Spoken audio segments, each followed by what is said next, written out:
In the last lecture, we created an API for user sign up. Now, in this lecture, we are going to create another API for user login. So again, let's go to VS Code. And here we have our sign up API. Let me retract this. And now let's go ahead and let's create similar API. So again, on the router, we are going to call post method because login request also it is going to be of type post. So for login request also, we are going to handle post request. There again, let's specify the path. So it is going to be login. And then when a login request will come to this route, we want to handle that login request by executing this callback function. And for this callback function, we are going to receive the request and response object. And also this function is going to run asynchronously. So let's use async keyword here. And from within here, for now, let's go ahead and let's return a response. For that, we are going to use this response.send. And let's say user logged in successfully. So we are simply going to test this API first, whether it is being called or not, and then we will implement the actual logic.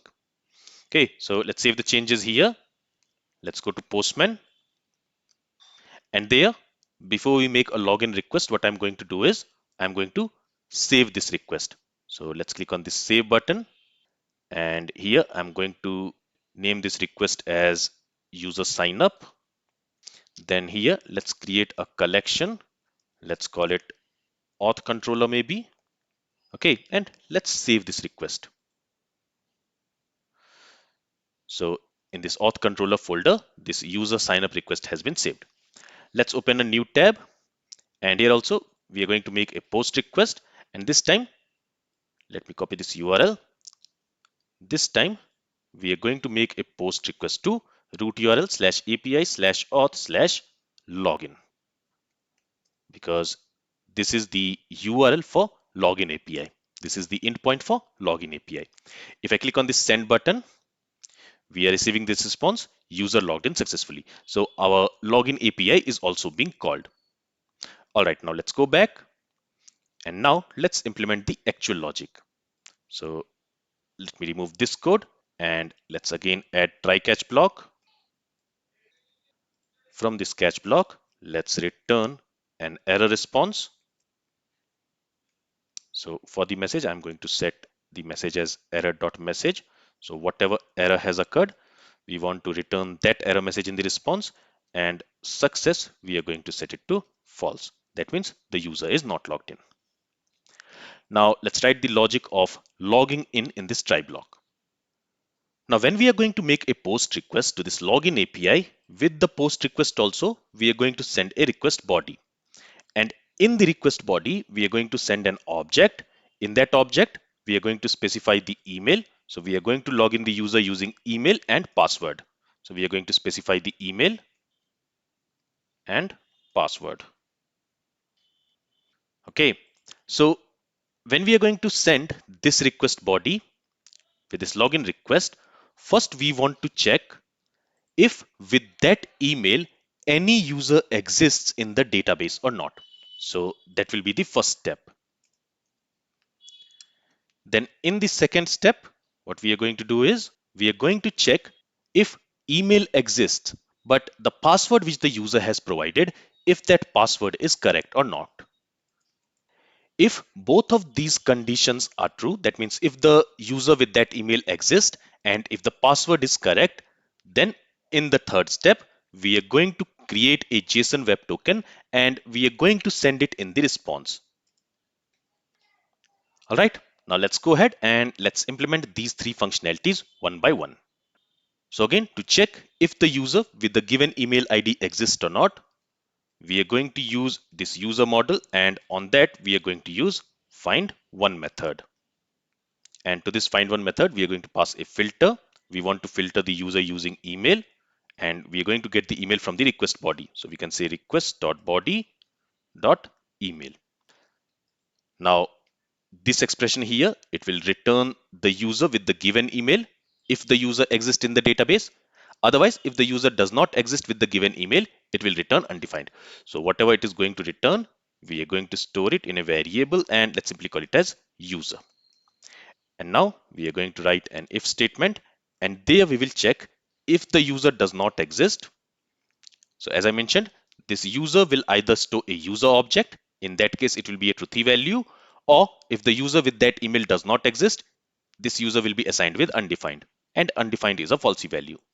So if the user does not exist, in that case we want to send a response, and in that response we want to set the message to user does not exist, and success we will set it to false.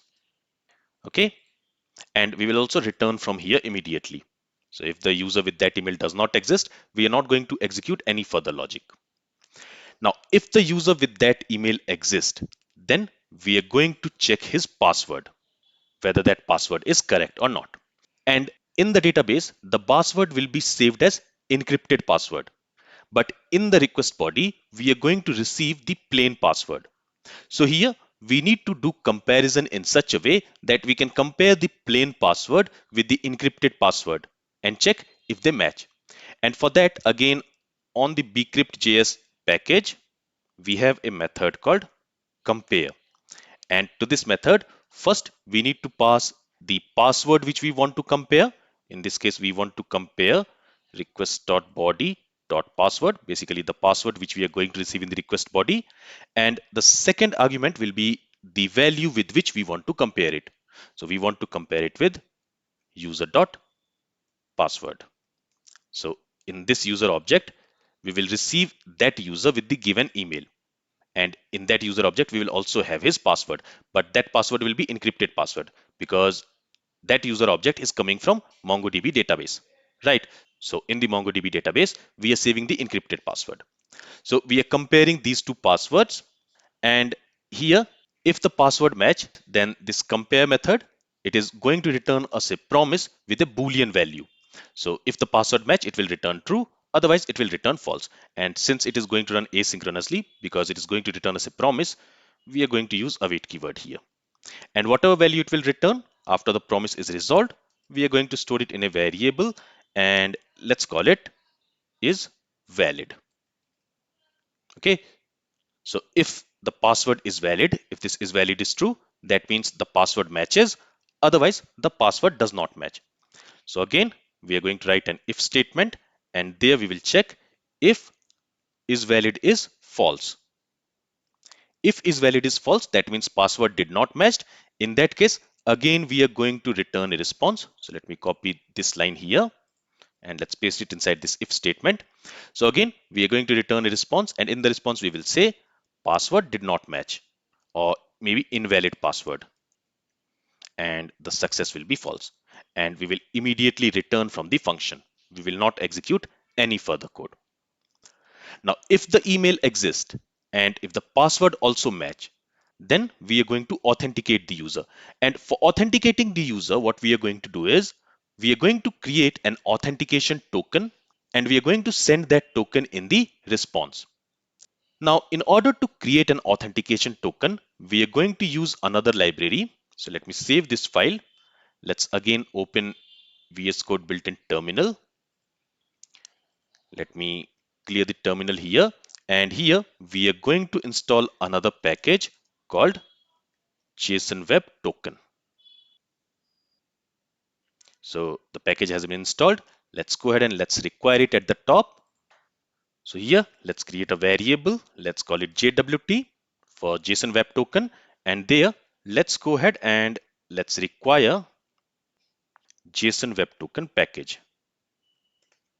Okay, let's save this file. Let me close the terminal here. Now, here, in order to create the JSON Web Token, we need two things.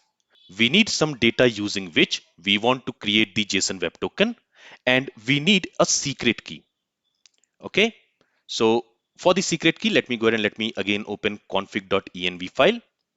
Here, I am going to create another environment variable, and I'm going to call it as secret underscore key. And to this, I'm going to assign a string value. So for the secret key, you can assign any value. Here for the secret key, I'm going to assign a string value and I'll call it as quick hyphen chat hyphen server. So this value can be anything, and this value will be used for creating the authentication token. Okay, so let me save this file. Let's go back to our auth controller, and in order to create an authentication token on the JWT, we are going to call a method called sign, and to this sign method we need to pass two values. As I said, the first value will be the data using which we want to create the token. So in this case, I'm going to pass an object, and in that object I'm going to specify this user ID property, and to that I'm going to assign the ID of our user object. So here we are going to get the user object. That user object will have an ID in the database. If I go to the database, you see that user has this underscore ID property, which is assigned with this object ID. So we are going to use this value for creating the authentication token. Okay, so here we are passing an object. There we are specifying this user ID, and there we will say user dot underscore ID. So whatever ID value we have for that user, we are going to assign it to this user ID property, and using this an authentication token will be created. And the second argument will be the secret key, which will be used for creating the authentication token. In this case, we want to use the secret key environment variable. So again, here I'm going to use the process object. On that, we are going to have this env, and in that, I'm going to use this secret key. All right. And this is going to return us the authentication token. So let's go ahead and let's create a variable. Let's call it token, and let's assign that authentication token to this token variable. And here we are also going to set an expiry date for this authentication token. For that, we are going to pass an object, and there we are going to set expires in property. And there I'm going to set it to 1 day. So in 1 day, the authentication token which we are creating here, that will be expired. All right, finally, once this authentication token is created, that means the user is logged in. So in the response, we are going to send an object. In that object, we are going to have a message property, and here we will say user logged in successfully. We are going to set the success property to true, and in the response, we are also going to send back the authentication token. So here I'm going to create a token property, which I'm going to assign with the token variable. Okay, let's go ahead and let's save this file, and let's test the login functionality. So let's go to Postman. There, we are going to make a post request to this login API. So there, first I'm going to specify an email with which we don't have any user in the database. Now, if I go to the database, we have only one user there. If I refresh this collection, there we have only one user with the email johnsmith@gmail.com. But here, we are specifying the email as johnsmith1@gmail.com. So if I send the request, we should get an error response, and it says user does not exist. Right? Now let me specify the correct email with which we have a user in the database, but let me specify a wrong password. And let's again send the request. And now we are getting this response, invalid password. But if the email is correct and if the password is also there, then the user should be logged in successfully. And in the response, we should also get the JSON web token, the authentication token. So if I send the request, you see, we have this response, and in the response, we have also received this authentication token. And this authentication token will be used for authenticating the user for any other request which we are going to make to our protected resource. So for example, if we are going to start a new chat, to start a new chat, the user must be logged in first, right? And when the user will be logged in, a JSON web token will be received in the response. So in order to start a new chat, we are going to send a request to start a new chat. And with that request, we need to send this JSON web token. And if this JSON web token is correct, if it is valid, then only the new chat will be started. So From here, any other request which we are going to send now, first we need to authenticate ourselves before sending that request, and that authentication will happen using this token. So in this lecture, we implemented the login functionality for our real-time chat application. In the next lecture, let's go ahead and let's create an authorization middleware which will be executed before sending a request to a protected route.